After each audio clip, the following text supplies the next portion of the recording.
Hey guys, it's Jenny, and today I'm going to talk to you about why people don't call themselves feminists. Type 1 being the people who just genuinely don't agree with feminism. Women in the kitchen, they just cook better, they're just not as strong. In the West you don't really get a lot of that. I mean, you do get some, and there's a lot of people who kind of in the back of their head think stuff along that line. Those sort of people just genuinely don't agree with feminism on some level. The second type is people who just don't know what feminism is. They either haven't bothered to look it up, or they have a little bit and the stuff they found is really anti-feminist.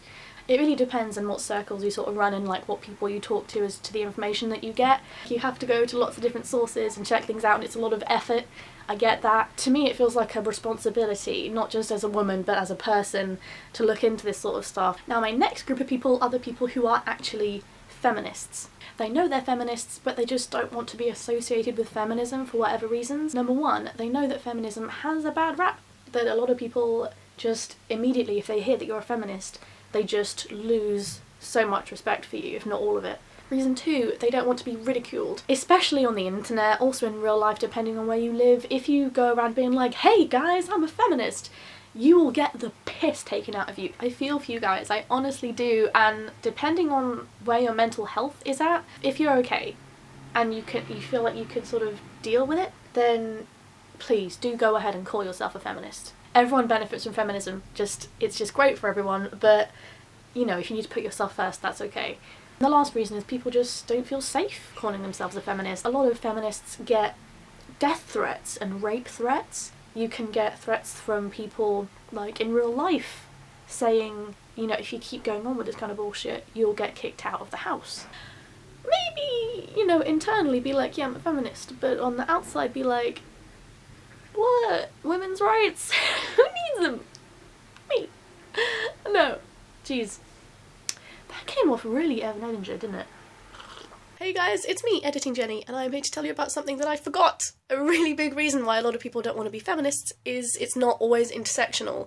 I am a white feminist, so pretty typical that I would forget this, isn't it?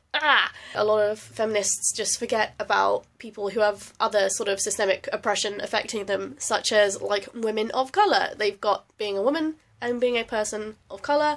Then you can also have other things like, you know, class, and like if you're disabled or something. And these things just sort of add on top of each other and become worse, and they're sort of more than the sum of their parts, if that makes sense. Being a woman of colour is probably going to be harder than being just a woman or being a person of colour. White feminism. My overarching point for this video is essentially, if you haven't looked into it, please have a good read about feminism. I'll put some links down below to some really good videos and articles and stuff. If you feel like you lean towards feminism or you just are a feminist but you don't want to say it out loud, and I would prefer it if you did, but you know, if you feel like you're in a position where you can't or you shouldn't, it's your call.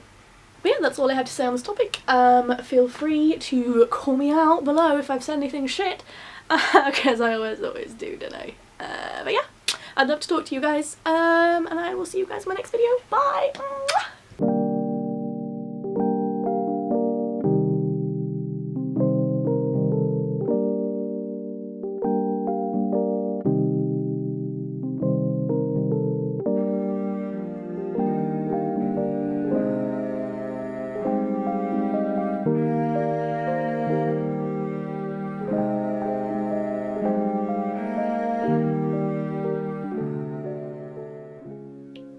Do you like my mug, by the way? It's pretty sick. It's like, it changes colour when you pour the thing. It looks like I have a mug for a head. Don't I just have like a great sense of humour?